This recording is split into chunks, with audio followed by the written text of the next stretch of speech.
@दी growth classes के YouTube channel पर आपका स्वागत है। आज हम बात करेंगे सॉल्व्ड पेपर यूनिट फर्स्ट के बीएससी बीएड पार्ट फर्स्ट और बीएससी पार्ट फर्स्ट के लिए 2022 में क्वेश्चन आया हुआ है। आप लोगों के मार्किंग है इसकी 4 नंबर की। क्वेश्चन है अणुओं की आकृति पर एकल युग्म के प्रभाव की विवेचना कीजिए। Discuss the effect of the lone pair of electrons in determining the shapes of molecules. यानी जो लोन पेयर होता है उसका किसी भी आकृति पर या किसी भी अणु की आकृति पर क्या इफेक्ट पड़ता है। तो हम एकल युग्म यानी इलेक्ट्रॉनों का जोड़ा क्या प्रभाव पड़ता है, किस तरह से ये आकृति को प्रभावित करते हैं, वो सारी चीजें हम इसके अंदर देखेंगे। बीएससी बीएड पार्ट फर्स्ट और बीएससी पार्ट फर्स्ट में क्वेश्चन आया हुआ है 2022 में, पीछे के पेपर्स में भी आया हुआ है। तो आप इसकी अच्छे से लैंग्वेज देख सकते हैं। 4 नंबर की इसकी मार्किंग है, बीएससी वालों के लिए थोड़ी अलग मार्किंग है। तो अणुओं की आकृति पर एकल युग्म के प्रभाव की विवेचना को हम किस तरीके से लिख सकते हैं वो हम यहाँ पर डिस्कस करेंगे। जिन लोगों ने अभी तक चैनल को सब्सक्राइब नहीं किया है वो चैनल को सब्सक्राइब कीजिए और अगर आपको वीडियो पसंद आता है तो उसे लाइक और शेयर कीजिए। देखिए बात करते हैं हम कि एकल युग्म का प्रभाव किस तरह से पड़ता है। तो देखिए आंसर इसका केंद्रीय परमाणु के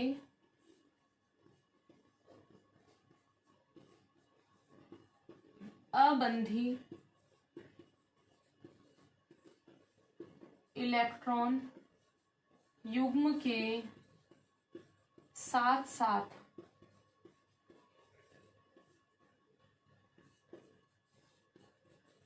एकाकी इलेक्ट्रॉन युग्म भी केंद्रीय परमाणु के अबंधी इलेक्ट्रॉन युग्म के साथ एकाकी इलेक्ट्रॉन युग्म भी अणुओं की आकृति को प्रभावित करते हैं।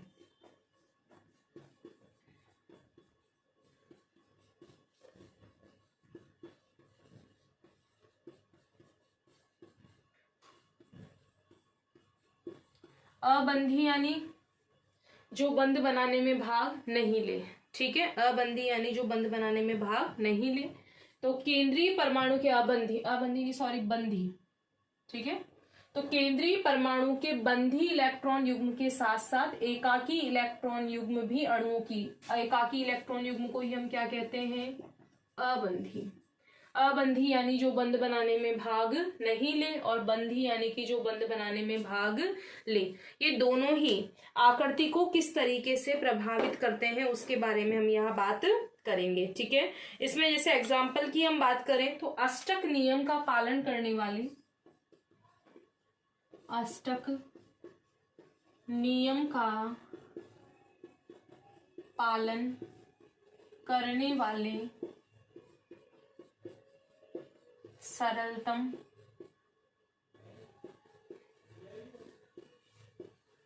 उदाहरण के रूप में नियॉन F-O2-।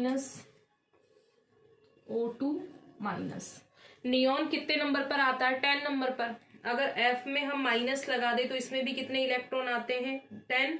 और अगर ऑक्सीजन 8 नंबर पे आता है, इसके हम 2 माइनस लगा दे तो इसमें भी कितने इलेक्ट्रॉन आ जाते हैं, 10 आ जाते हैं, ठीक है। तो O2- का उल्लेख किया जा सकता है। यानी हम इसमें किसकी बात कर रहे हैं, जो अष्टक नियम का पालन करें। जैसे हम यहाँ पर नियॉन की अगर बात करें तो नियॉन में कितने होते हैं, 2, 8, यानी KLMN में हम पढ़ते हैं। तो यहाँ पर इसमें कितने होते हैं, 2 और 8। अगर हम फ्लोरीन की बात करें तो यहाँ 2 और 1 इलेक्ट्रॉन ये ले लेता है तो इसके पास में यहाँ 7 थे, लेकिन 1 इलेक्ट्रॉन लेने के बाद इसके पास कितने हो जाएंगे, 8। और अगर हम O2- की बात करें तो O2- में भी यहाँ कितने हो जाएंगे, 2 और 8। यानी सभी का क्या कंप्लीट है, अष्टक कंप्लीट है। यानी सभी के बाह्यतम कोश में कितने इलेक्ट्रॉन है, 8 है। तो अष्टक नियम का ये तीनों क्या कर रहे हैं, पालन कर रहे हैं, इसलिए हमने तीनों के एग्जाम्पल यहाँ पर ले लिए, ठीक है।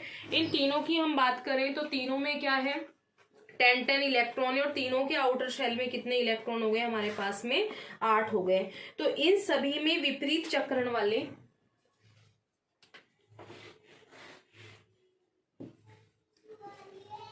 इन सभी में विपरीत चक्रण वाले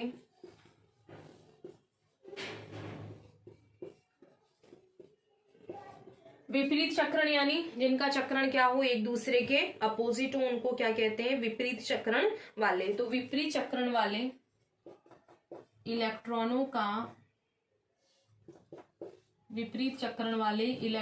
का एक एक जोड़ा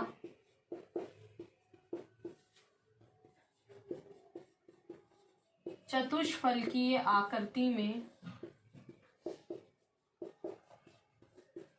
व्यवस्थित होता है।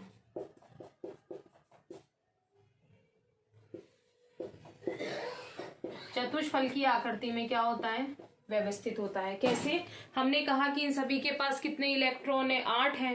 तो 8 होने के कारण इन सभी में क्या है, इलेक्ट्रॉनों का एक एक जोड़ा कौन सी आकृति में व्यवस्थित है, चतुष्फलकीय आकृति में व्यवस्थित है। जैसे हम बात करें, जैसे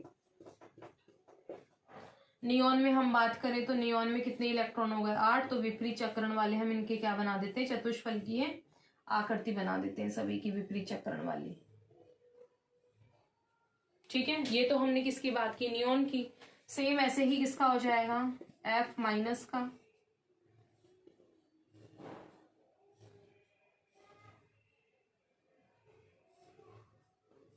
और सेम ऐसा ही किसका हो गया, हमारे F माइनस का।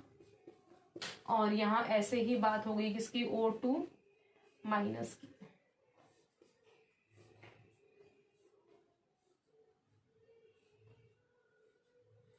तो इन सभी में क्या है, 8-8 इलेक्ट्रॉन थे। तो 8-8 इलेक्ट्रॉन होने के कारण ये विपरीत चक्रण वाले कौन सी आकृति में आगे, चतुष्फलकीय। तो इन सभी में इलेक्ट्रॉनों का एक एक जोड़ा कौन सी आकृति में स्थित है, चतुष्फलकीय आकृति में क्या होता है, व्यवस्थित होता है। एक बार आप इसे नोट डाउन कीजिए। फिर इसी को हम आगे, हमारा ये 4 नंबर का है तो 4 नंबर के हिसाब से हमें इसमें थोड़ा और मैटर ऐड करना पड़ेगा। तो यहां तक कंप्लीट कीजिए, उसके बाद हम आगे की बात करते हैं।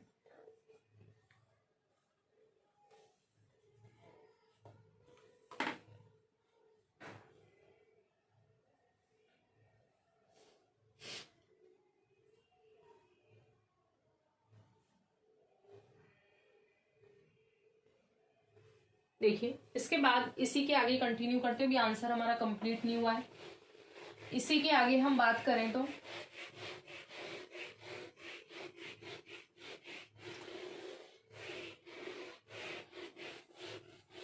देखिए, हमने तीनों की आकृति की बात की कि तीनों में ही, जैसे हम यहाँ एक एग्जांपल वापस बना लेते हैं। जैसे नियॉन का हमने यहाँ देखा, या नियॉन की जगह हम बात कर लें, यहाँ पर फ्लोरीन की बात कर लेते हैं, F माइनस की। तो F माइनस में हमने ये वाली आकृति बनाई अभी।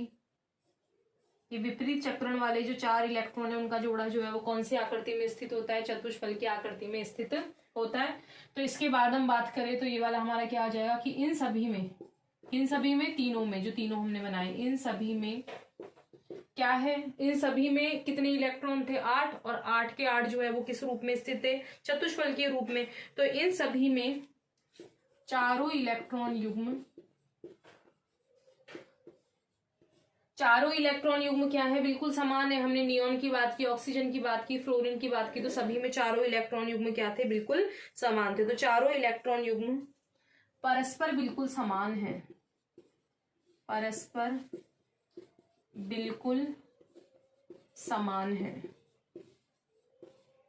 ये भी समान है, ये भी समान है, ये भी समान है, और ये भी क्या है, समान। चारों इलेक्ट्रॉन युग्म परस्पर क्या है, बिल्कुल समान, क्योंकि सभी अबंधी इलेक्ट्रॉन युग्मों के रूप में है, क्योंकि सभी अबंधी इलेक्ट्रॉन युग्मों के रूप में है। अबंधी के रूप में क्यों, क्योंकि ये भी बंध बनाने में काम नहीं आ रहा, ये भी बंध बनाने में काम नहीं आ रहा। ये चारों के चारों जो जोड़े हैं वो बंध बनाने में काम नहीं आ रहे, इसलिए क्या है, अबंधी इलेक्ट्रॉन युग्मों के रूप में। ठीक है, इसके बाद में अब यदि इनमें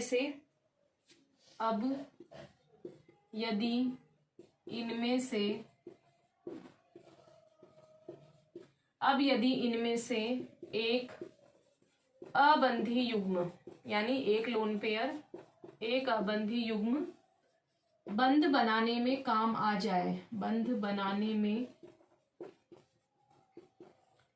काम आ जाए। ठीक है, अब मान लो हमने एक अबंधी युग्म को किस में ले लिया, बंध बनाने में क्या कर लिया, काम में ले लिया। जैसे मान लो HF में काम में ले लिया हमने, फ्लोरीन के साथ क्या जोड़ दिया, हाइड्रोजन जोड़ दिया। जैसे HF में तो यहाँ फ्लोरीन ने किसके साथ बॉन्ड बना लिया, हाइड्रोजन के साथ। तो अब यदि इनमें से एक अबंधी युग्म बंध बनाने में काम आ जाए, जैसे किसके अंदर, HF में, तो क्या होगा, HF में तो वह अबंधी युग्म, तो वह अबंधी इलेक्ट्रॉन युग्म शेष कितने बचे, हमने कहा एक अबंधी युग्म तो बंध बनाने में काम आ गया, बच गए कितने, 3 बच गए। तो शेष 3 इलेक्ट्रॉन युग्मों से भिन्न हो जाएगा, शेष 3 इलेक्ट्रॉन युग्मों से भिन्न हो जाएगा। मान लो इसने बंध बनाने में काम ले लिया, तो अबंधी इलेक्ट्रॉन युग्म में बंध बनाने में काम आ गया, तो इसकी प्रकृति इन तीनों की प्रकृति से क्या हो जाएगी, थोड़ी सी अलग हो जाएगी। तो अबंधी युग्म क्या हो जाएगा, भिन्न हो जाएगा।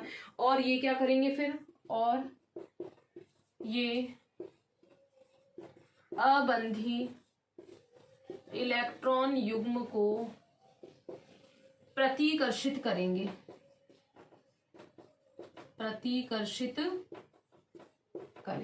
बात समझ में आ गई होगी। अगर एक इलेक्ट्रॉन युग्म बंध बनाने में काम ले ले तो क्या होगा, इसकी जो ये शेष 3 इलेक्ट्रॉन युग्मों से क्या हो जाएगा, थोड़ा सा अलग हो जाएगा। फिर ये शेष तीनों मिलकर क्या करेंगे, इस अबंधी इलेक्ट्रॉन युग्म को क्या करने लगेंगे, प्रतिकर्षित करने लगेंगे। इसी प्रकार अगर हम दूसरे एग्जाम्पल की बात करें, इसी प्रकार अब जैसे हमने ऑक्सीजन लिया था O2-, ऑक्सीजन ने मान लो 2 के साथ बंध बना लिया। H2O में कितने के साथ बंध बनाता है, 2 के साथ। तो इसी प्रकार H2O में, इसमें ऑक्सीजन ने कितने हाइड्रोजन के साथ बंध बना लिया, 2 के साथ। तो इसी प्रकार किसके अंदर हम बात कर रहे हैं, H2O में। H2O में 2 इलेक्ट्रॉन युग्म, कितने इलेक्ट्रॉन युग्म थे ऑक्सीजन के पास में भी, 4 थे। 4 में से 2 किस में आ गए, बंध बनाने में काम आ गए। तो 2 इलेक्ट्रॉन युग्म शेष 2 से भिन्न हो जाएंगे, शेष 2 से भिन्न हो जाएंगे। क्यों, क्योंकि पहले तो सिर्फ HF एक ही बंध बना रहा था। अब O2- में भी हमारे पास कितने हैं, 8 हैं। तो 8 में से अगर 2 जोड़े जो है वो बंध बनाने में काम आ गए, तो इन 2 की प्रकृति जो है वो 2 से कैसी होगी, अलग होगी। तो शेष 2 से क्या हो जाएंगे, भिन्न हो जाएंगे। 2 युग्म अबंधी या एकाकी इलेक्ट्रॉन युग्म के रूप में होंगे। 2 अबंधी इलेक्ट्रॉन युग्म के रूप में होंगे। इसके रूप में होंगे, 2 तो अबंधी हो जाएंगे और 2 क्या हो जाएंगे, इसके अंदर बंधी हो जाएंगे। ठीक है, तो 2 युग्म जो है वो अबंधी या एकाकी इलेक्ट्रॉन युग्म के रूप में रहेंगे। ऐसी स्थिति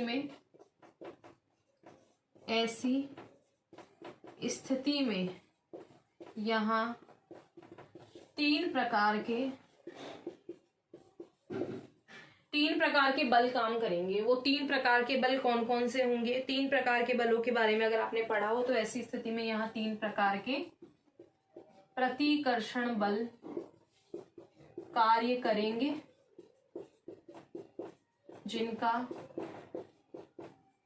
घटता हुआ क्रम निम्न प्रकार है,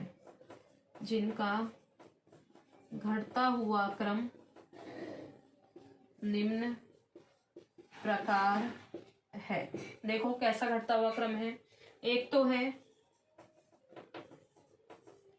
तो काम करेगा, हमने कहा कि अबंधी है और कौन है, बंधी है। तो ऐसी स्थिति में यहाँ 3 प्रकार के बल कार्य करेंगे, जिनका घटता हुआ क्रम निम्न प्रकार है। कौन सा क्रम है, घटता हुआ क्रम। देखो क्या होगा, ये एक बार इसको यहाँ तक आप नोट डाउन कीजिए, उसके बाद इसको नेक्स्ट से वापस स्टार्ट करते हैं। ठीक है, अभी कंप्लीट नहीं हुआ हमारा, 4 नंबर का है तो हमें इसमें थोड़ा सा रीजन बताना पड़ेगा इसमें। ठीक है, नोट कीजिए इसे।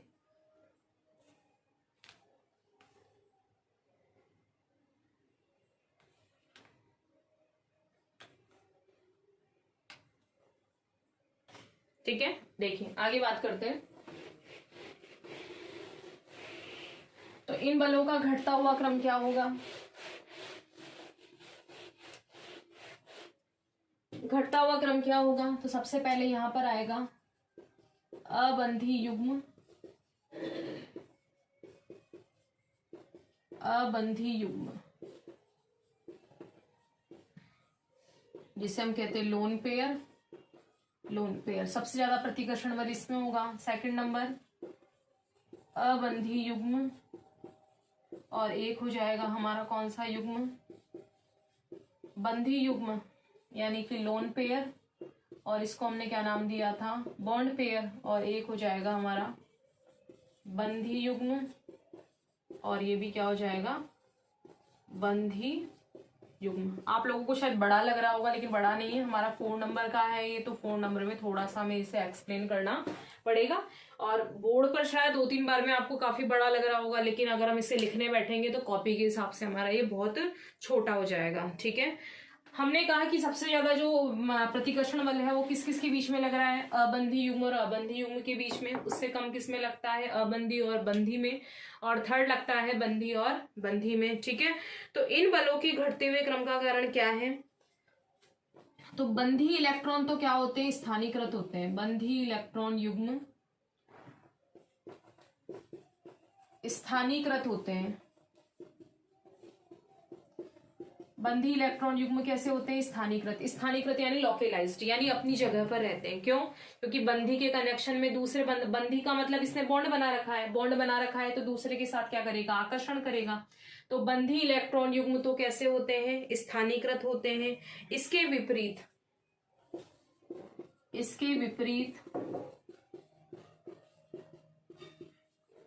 अबंधी इलेक्ट्रॉन युग्म स्थानीकृत नहीं होते हैं,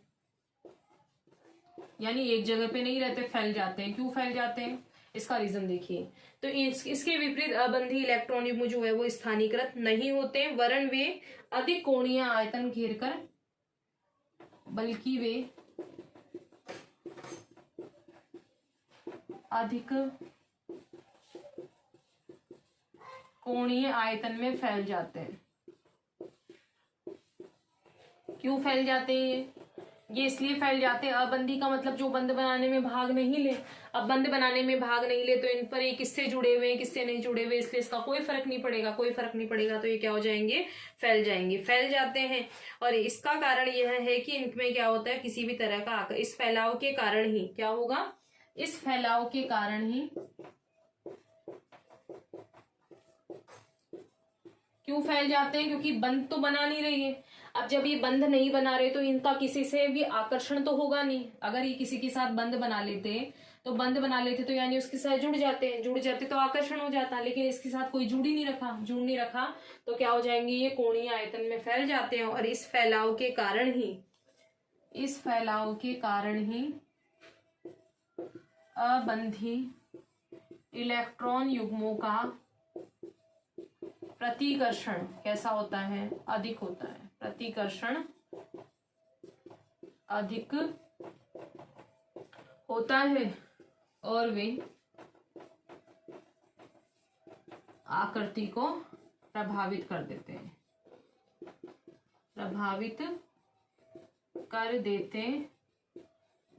जैसे हम बात करें तो अगर हमने यहाँ बात की तो यानी ये सारे तो बॉन्ड बना रहे, तो ये तो हो गया थोड़ा सा बंधी वाला। और अबंधी वाले में क्या होगा? थोड़ा सा ये ऐसे फैल जाते हैं।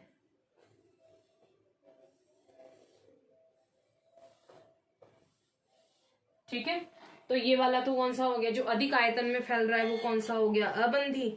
और बाकी कौन से हो गए? तो ये बंधी इलेक्ट्रॉन युग्म युक्त 4 कक्षक है। बंधी इलेक्ट्रॉन युग्म युक्त 4 कक्षक। बंधी यानी इसमें सबने क्या कर रखा है? बॉन्ड बना रखा है। और इसमें ऊपर वाला तो कौन सा हो गया हमारा? अबंधी। तो एक कक्षक अबंधी इलेक्ट्रॉन युग्म युक्त एक कक्षक, ये वाला कौन सा हो गया हमारा? अबंधी। या हम इसमें ऐसे कर देते हैं, यहाँ पे एक कक्षक अबंधी इलेक्ट्रॉन युग्म युक्त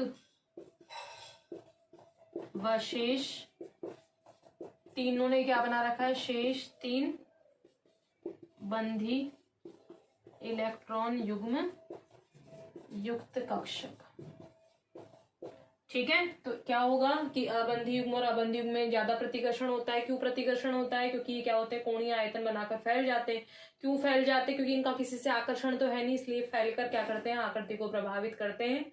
इसमें एक लोन पेयर हो गया, 3 बॉन्ड पेयर हो गए, और इसमें सभी के सभी क्या है, बॉन्ड पेयर। तो ये हमारा कंप्लीट हुआ अणुओं की आकृति पर एकल युग्म के प्रभाव की विवेचना कीजिए। 4 नंबर का था। शायद आप लोगों को बड़ा लग रहा होगा, लेकिन अगर हम इसको लिखने बैठेंगे तो ये ज्यादा बड़ा नहीं है। इतना मैटर आप लोगों को इसमें लिखना ही पड़ेगा। Thank you so much.